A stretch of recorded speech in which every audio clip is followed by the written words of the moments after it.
말을 하면서 문제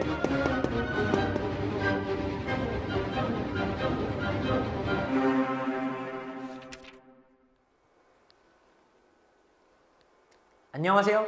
문제는 너와 풀어라. 문너풀의 이호건입니다. 오늘 문너풀 대망의 첫 시간인데요. 이 문너풀 강의는 제가 고등학교 수학 모의고사 시험을 처음 공부하기 시작하는 학생들 대상으로 제가 매년 특강으로 열었던 강의예요. 그런데 이제 이 문너풀 강의를 전국에 있는 모든 수험생들에게 무료로 공개를 하는 겁니다. 예, 바로 문너풀 강의 시작해 보도록 하겠습니다. 여러분, 수학 모의고사가 몇 시에 시작해서 몇 시 몇 분에 끝나고 그리고 몇 분 동안 시험을 보는지 알고 계십니까? 수학 모의고사는요, 10시 반에 시작해서 12시 10분에 끝납니다.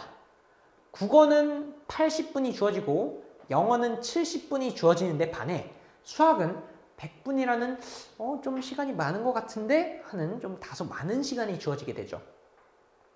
근데 여러분, 국어나 영어를 풀 때 막 시간이 30분, 40분 남아본 적 있습니까? 엄청 잘하는 학생들이 아니라면은 그렇게 남아본 적이 없을 거예요. 일단 국어나 영어 같은 경우는 자기가 읽을 수 있으니까, 그쵸? 그 시간 동안 뭐 검토를 뭐 계속하고 이렇게 할 수 있는데 수학 같은 경우는 어떻습니까? 여러분, 수학 모의고사 처음 볼 때 기억나나요?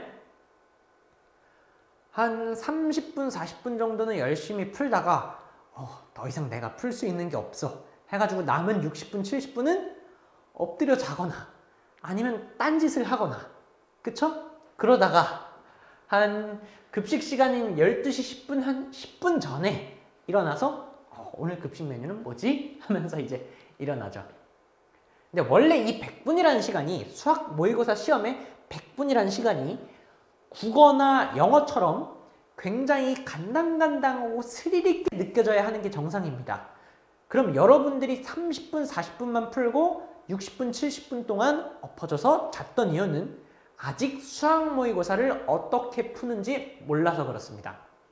저는 앞으로 이 문너풀 기본 강의에서 수학 모의고사를 어떻게 풀어야 하는지 여러분들에게 정확하게 알려드릴 계획입니다. 자, 그러기 위해서 먼저 우리는 내신 수학시험과 모의고사 수학시험의 차이를 먼저 정확하게 짚고 갈 필요가 있습니다. 요즘 뭐 고등학교 내신 시험도 많이 모의고사화 됐다고 해서요. 그럼 이렇게 생각을 해볼까요? 일반고의 수학 내신 시험을 생각을 해봅시다. 일반고 수학 내신 시험, 일반고 중학교의 수학 내신 시험을 한번 생각을 해봅시다. 문제가 어떻게 만들어집니까? 이 문제집에서 이 문제, 저 문제집에서 이 문제, 교과서에서 또 이 문제, 아니면 뭐 모의고사에서 이 문제 이렇게 가져온 다음에 뭐 숫자만 변형을 하거나 아니면 좀 변형을 해서 이제 문제를 냅니다. 아니면 심지어 문제 숫자까지 그대로 나오는 경우도 있습니다. 그쵸? 그럼 내신을 공부할 때 어떻게 공부를 합니까? 최대한 문제를 많이 푸는 게 장땡이에요.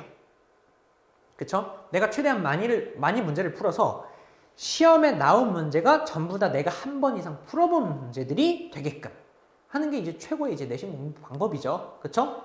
그런데 모의고사 시험은 절대 그렇지가 않습니다. 이제 수능 시험이죠. 그쵸? 모의고사는 수능을 연습하는 시험이니까. 수능 시험 취지 자체가 그렇지가 않아요. 아예 만들어질 때 시중에 있는 모든 수학 문제집을 검토한 다음에 거기에 없는 문제를 만들어냅니다. 물론 요즘은 수능이 많이 유형화가 되어서 전반부 문제들은, 앞부분에 나오는 문제들은 나왔던 문제가 또 계속 반복해서 나오기도 하고 그렇습니다. 그런데 변별력 문제, 즉 후반부에 있는 킬러 문제라고 하는 문제들은 반드시 여러분들이 처음 보는 문제가 나올 겁니다. 그러니까 이게 수능 시험이라는 게 전국에 있는 모든 고등학생이 공평하게 처음 보는 문제를 풀어내야 하는 시험이 수능 수학 시험인 겁니다. 그럼 이 처음 보는 문제를 현장에서 바로 풀어낼 수 있는 능력, 그게 뭐냐면은 바로 문제 해결 능력이라고 합니다. 이 문제 해결 능력을 다른 말로 심화력 또는 응용력이라고 합니다. 여러분, 그런 말 들어보셨나요? 너는 뭐 개념은 잘 돼 있는데 쉬운 문제는 잘 푸는데 심화력이나 응용력이 부족해서 이런 뭐 어려운 문제, 처음 보는 문제들은 잘 풀어내지 못하는구나. 그런데 그런 얘기는 많이 들어보셨을 텐데 막상 그럼 심화력과 응용력이 무엇입니까? 라고 물어보면은 그걸 대답할 수 있는 사람은 별로 없어요. 제가 오늘 이 문제 해결 능력이 뭔지 정확하게 짚어드리도록 하겠습니다. 자, 문제 해결 능력은요, 수학적 직관, 그리고 분석력, 이 두 가지로 구성이 되어 있습니다. 여러분들이 문제 풀 때 사용하는 것은, 지금까지 문제 풀 때 사용해왔던 것은 주로 수학적 직관입니다. 수학적 직관은 뭐냐면은 힌트가 있고 구하라는 것이 있을 때 문제를 읽자마자, 힌트를 보자마자 왠지 이렇게 가야 할 것 같아, 이렇게 가야 당연히 답이 나오지 않을까 하다가 답 구해졌다 하는 게 수학적 직관입니다. 그쵸? 근데 이 문제에서 요구로 하는 문제 해결 능력보다 수학적 직관력, 내 수학적 직관력이 더 낮다면 어떤 일이 발생하는지를 한번 봅시다. 문제를 열심히 푸는데 이게 맞나? 이게 맞나? 이게 맞나 하다가 풀이 너무 길어. 포기. 그쵸? 심지어 이런 경우도 있어요. 열심히 막 문제를 풀었는데 위에 있는 식이 내가 열심히 이제 정리를 했던 식이랑 똑같은 식인 거예요. 내가 그동안 지금 뭘 한 거지?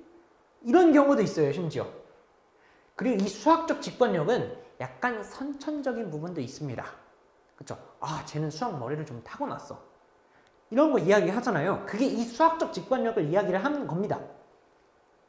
근데 이 수능 수학 시험이 수학적 직관력만 측정하는 시험이라면 이게 얼마나 불공정한 게임이에요. 선천적으로 주어진 능력들을 그냥 이렇게 테스트하는 시험이라면, 그쵸? 근데 수능 수학 시험은 그렇지가 않습니다. 노력하는 학생들이면 얼마든지 이제 점수가 오를 수 있게끔 이렇게 만들어줘야 그게 이제 수능 수학 시험의 좋은 취지가 이제 살아나겠죠.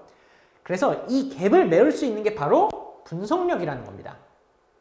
그래서 여러분 뭐 그런 이야기 들어봤을지 모르겠어요. 평가원 시험은 너무 중요한 시험이니까 꼭 분석을 하고 가야 합니다.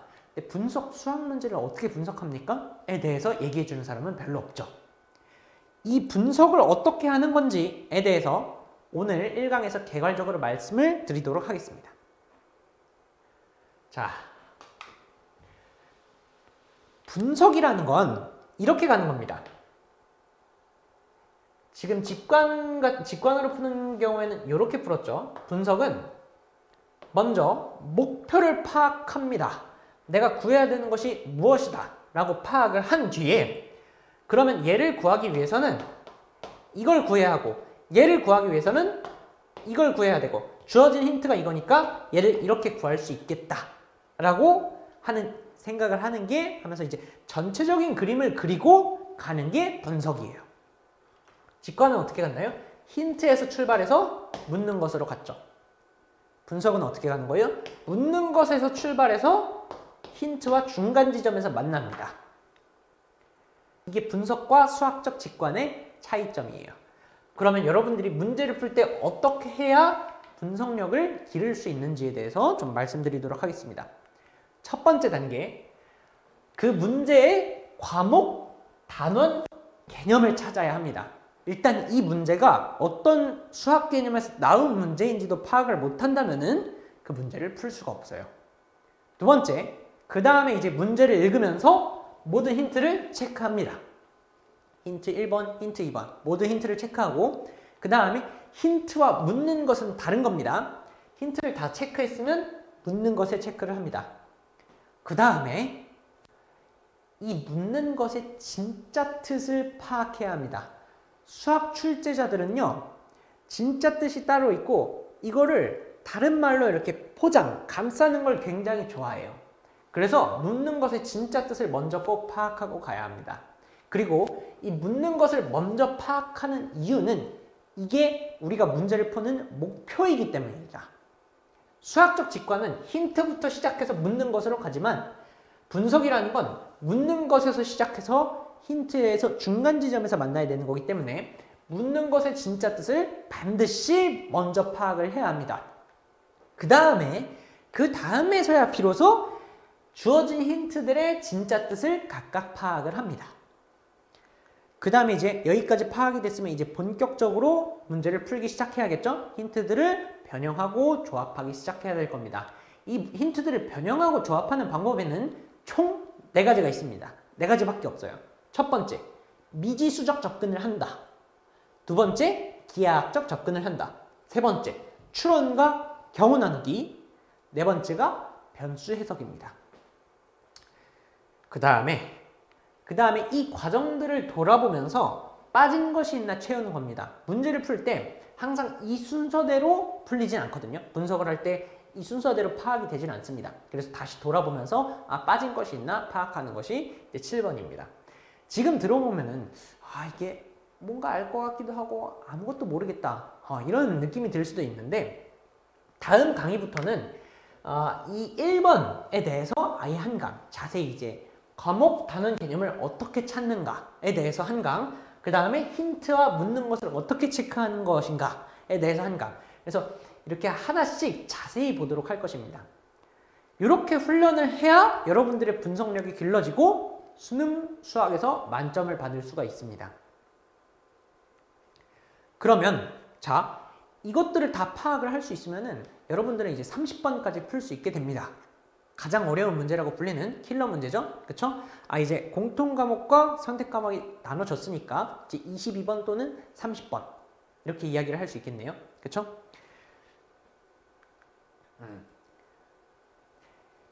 그러면은 이렇게만 훈련을 하면 30번까지 다 맞을 수 있네? 그러면 누구나 다 100점 맞을 수 있는 거 아니야? 라고 생각을 할 수도 있는데 아닙니다. 2가지 이유가 있어요. 첫 번째, 이 훈련이 제대로 안 된 경우, 이 훈련은 스스로 계속 생각해야 합니다. 선생님 강의 이름이 문너풀, 문제는 너가 풀어라 인 이유가, 여러분들 강의 볼 때 그냥 풀이 해설해주는 강의 보지 마세요. 그거는 강사가 열심히, 수학은 자전거 타기랑 같습니다. 그거는 강사가 열심히 자전거를 타고 있는 거지 여러분들의 자전거 타기 실력이 올라가지 않아요. 문제는 여러분들이 풀어야 합니다. 이 방법으로 풀어야 합니다. 그래서 첫 번째 이유는 이 훈련이 부족한 겁니다. 이 훈련을 하려면 계속해서 스스로 생각해야 되는데 그게 익숙하지 않은 경우예요. 두 번째, 모든 문제에 대해서 이것을 다 파악할 수 있어요. 그럼 30번까지 다 맞을 수 있겠죠. 그래도 100점이 나오기가 어렵습니다. 제가 처음 강의 시작할 때 무슨 이야기 했죠? 수학 모의고사 시험이 몇 분이냐고 했을 거예요. 100분이라 그랬죠. 이 방법대로 하면은 이 100분이 모자라게 됩니다. 아주 간당간당하고 스릴 있는 시간으로 변하게 됩니다. 여러분들은 이 훈련을 통해서 수학 만점에 다가갈 수 있게 될 겁니다. 그러면 다음 시간부터는 하나하나씩 자세히 보도록 하겠습니다. 감사합니다.